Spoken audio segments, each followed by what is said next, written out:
You had a lot of work to do behind the scenes with Donald Trump as he was president, and no doubt you'd be aware of the comments that Anthony Albanese made yesterday, suggesting that Scott Morrison was too cosy with Donald Trump. What's your reaction to that?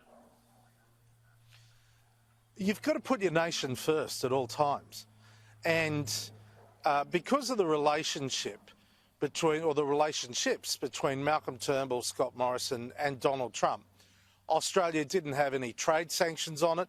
Australia had very close intelligence and defence partnerships.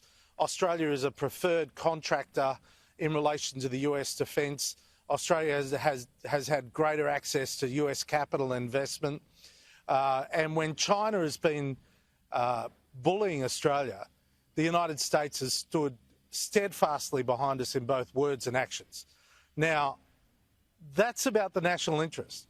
And at all times, I saw the Prime Ministers work with Donald Trump in the national interests of Australia. Anthony Albanese is a good man. I mean, I've known him a long period of time. He knows, and in politics I know, sometimes you've got to deal with difficult people in order to get things done. In everyday life, you can choose not to deal with some people, but in politics, you have to deal with everyone, whether you like them or not. And the fact that Scott Morrison and Malcolm Turnbull both dealt incredibly well with Donald Trump says everything about the inherent strength of the Australian relationship. And it's a great foundation going forward. I mean, I know a lot of these people that have been nominated by Joe Biden to be secretaries. I mean, I know Tony Blinken quite well. I've been in email traffic with him recently. I obviously know Janet Yellen well as a former head of the Fed Reserve. I brought her to Australia twice for the G20. And it goes on. These people know Australia. They like Australia. They understand that Australia handled Donald Trump really well. What they're focused on is how we handled Joe Biden in the administration. And I'm absolutely confident that Scott Morrison, Arthur Sinodinos and the team will do a great job. So are these comments by Anthony Albanese naive? No, look, that's for Anthony Albanese. I'm not going to get into commentary on domestic politics. I've avoided it for 5 years. I'm going to continue to avoid it. OK, well, what were you doing behind the scenes, though, to keep Democrats on side in the event that a Democrat would be the next president?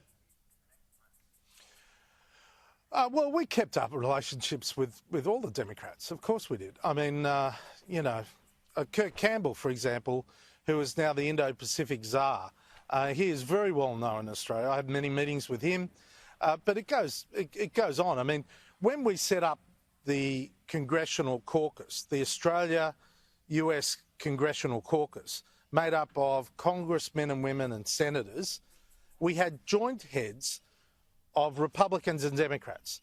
So in the Senate, the joint heads were Roy Blunt, Senator Roy Blunt, the number 3 Republican, and Senator Dick Durbin, who is the number 2 Democrat. They were joint heads in the Senate of the Australia Caucus. And in the House, we had, similarly, we had Joe Courtney, a really well-respected Democrat from just New York State, and we had Mike Gallagher, an up-and-coming Republican from Wisconsin. And we always have bipartisan events. In fact, if any of the media do their research, they will see that there were a number of joint statements put out by Democrats and Republicans backing Australia when we were under a bit of attack from the administration. So we've got excellent relationships with Democrats and Republicans, and we never let them go. There was never any preference. And by the way, in Ohio, the event that occurred in Wapakoneta, Ohio, that was the opening of an Australian manufacturing plant in the Midwest. And I can say to you emphatically, the only people that were there were the workers in the factory. Now, that some of them wore Trump signs or that it was organised that way, that was beyond anyone's control, but that was the workers. The blue-collar workers on the factory floor at that event and no one else. So to suggest that it was some sort of organised Trump rally is complete BS, because we were there, we organised it, and we actually vetted all the people attending the event.